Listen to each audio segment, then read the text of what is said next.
Boa tarde, meu quinto ano. A aula de hoje, ciências. Vamos pegar aí, por favor, o nosso módulo 4. No nosso módulo 4, nós vamos lá para páginas 200 e 201. Capítulo 11. Fala do magnetismo. Aí você vê imagens, né, do filme dos X-Men, né, o Magneto. Os ímãs, eles são o quê? Objetos comuns em nosso dia a dia. As suas propriedades são tão interessantes que até superpoderes de personagens como o do Magneto, né, de ficção científica, estão relacionados às propriedades dos ímãs. O Magneto é um exemplo disso, esse personagem, né? Ele é capaz de quê? De movimentar os objetos metálicos sem precisar tocá-los. Já aí na 202, a gente vai falar de ímãs e propriedades magnéticas, né? A gente vê aí a Marta e seus pais, eles foram para um parque de diversões.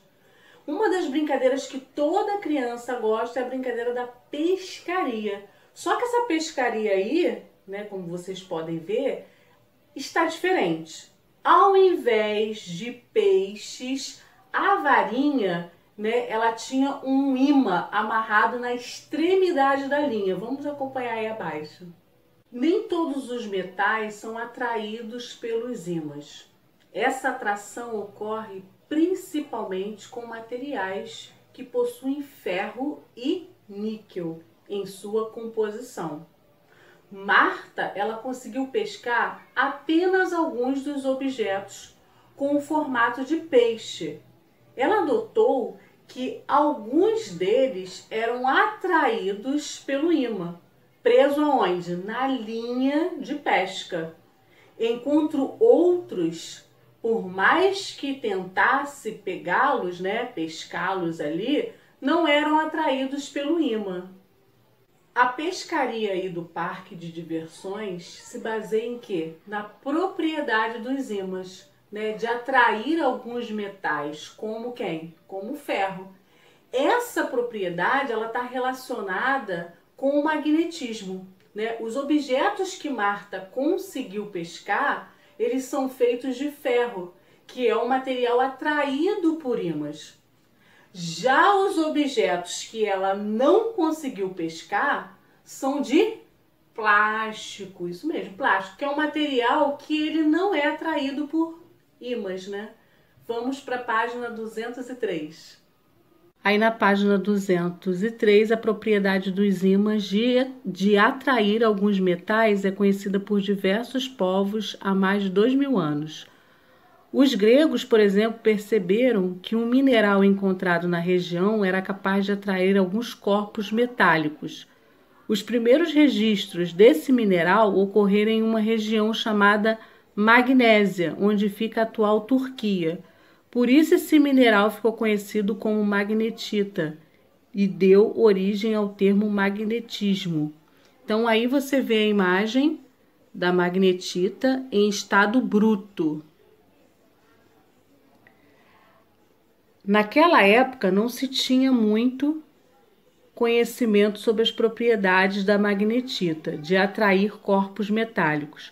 Somente anos depois, por volta de 1600, essas propriedades foram estudadas detalhadamente e publicadas em um livro pelo físico e médico inglês William Gilbert. Ele nasceu em 1540 e faleceu em 1603. Aí você tem a foto do retrato de William Gilbert. A magnetita, ela é um ímã natural, pois ela adquire naturalmente as propriedades magnéticas durante sua formação.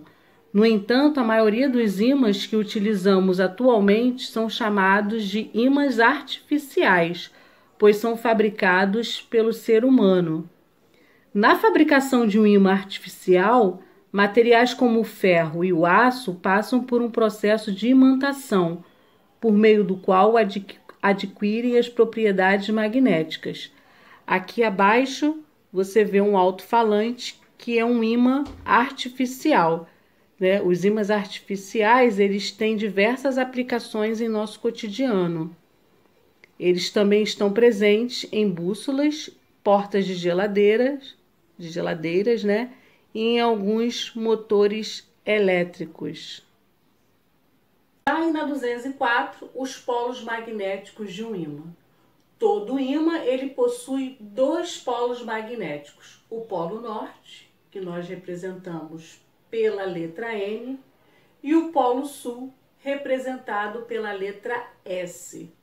Quando nós aproximamos dois ímãs, né, eles podem o quê? Se atrair ou se repelir.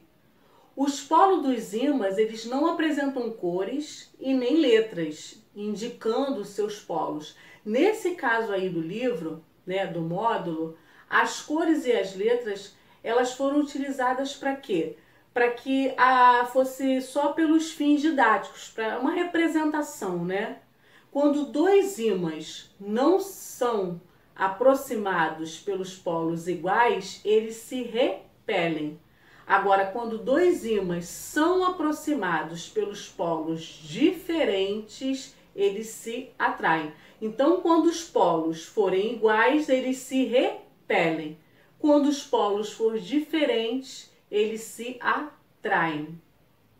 Outra importante característica aí, né, relacionada aos polos magnéticos é que se quebrarmos um ímã em dois ou mais pedaços, né, obteremos o quê?